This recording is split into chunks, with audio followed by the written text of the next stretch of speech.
ऐसा दिन जब आसमान में उड़ रहा था भारत का सबसे गौरवशाली विमान एयर इंडिया फ्लाइट 182।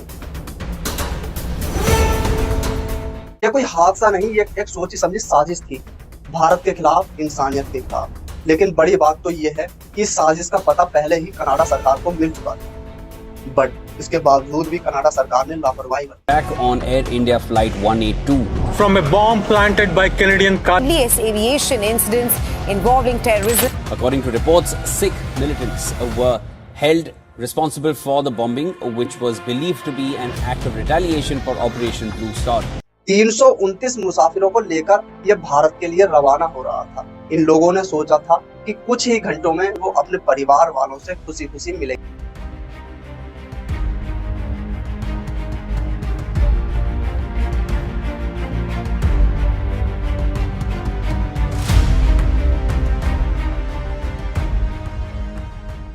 यह विमान 31,000 फीट की ऊंचाई पर पहुंच चुका था और कनाडा से रवाना हो चुका था।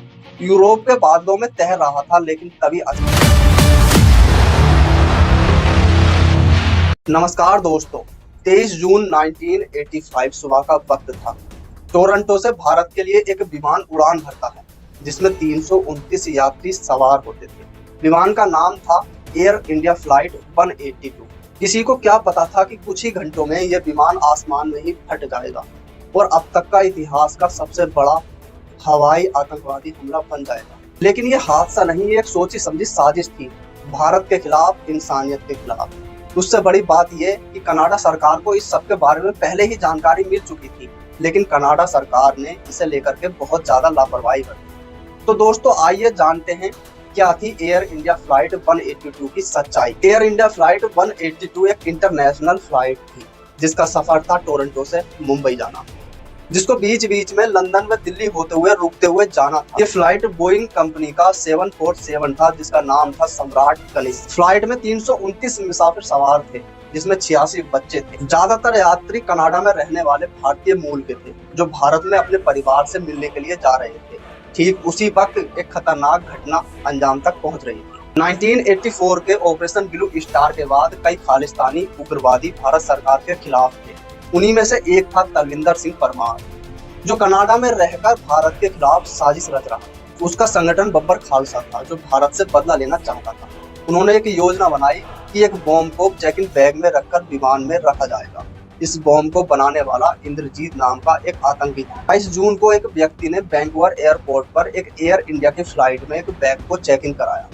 वो व्यक्ति कभी भी खुद फ्लाइट में नहीं बैठा था, लेकिन बड़ी होशियारी के साथ उसने बॉम्ब को उस फ्लाइट में रख दिया। चौंकाने वाली बात यह है कि कनाडा सरकार को इस खालिस्तानियों की इस हरकत का पहले ही पता लग चुका था, लेकिन कनाडा सरकार ने कोई भी एक्शन नहीं लिया और उनकी इस लापरवाही की कीमत 329 यात्रियों को अपनी जान से चुकानी पड़ी। 23 जून 1985 को सुबह 7:15 बजे ये विमान 31,000 फीट की ऊंचाई पर पहुंच गया। तभी एक भीषण धमाका हुआ और यह विमान टुकड़ों में बिखर गया और आयरलैंड के पास अटलांटिक महासागर में डूब गया। इस हादसे में कोई भी जीवित नहीं बचा। 86 बच्चे समेत माता पिता, दादा दादी, भाई बहन सभी एक साथ समंदर में समा गए। यह हमला 9/11 से पहले का सबसे बड़ा आतंकी विमान हमला था।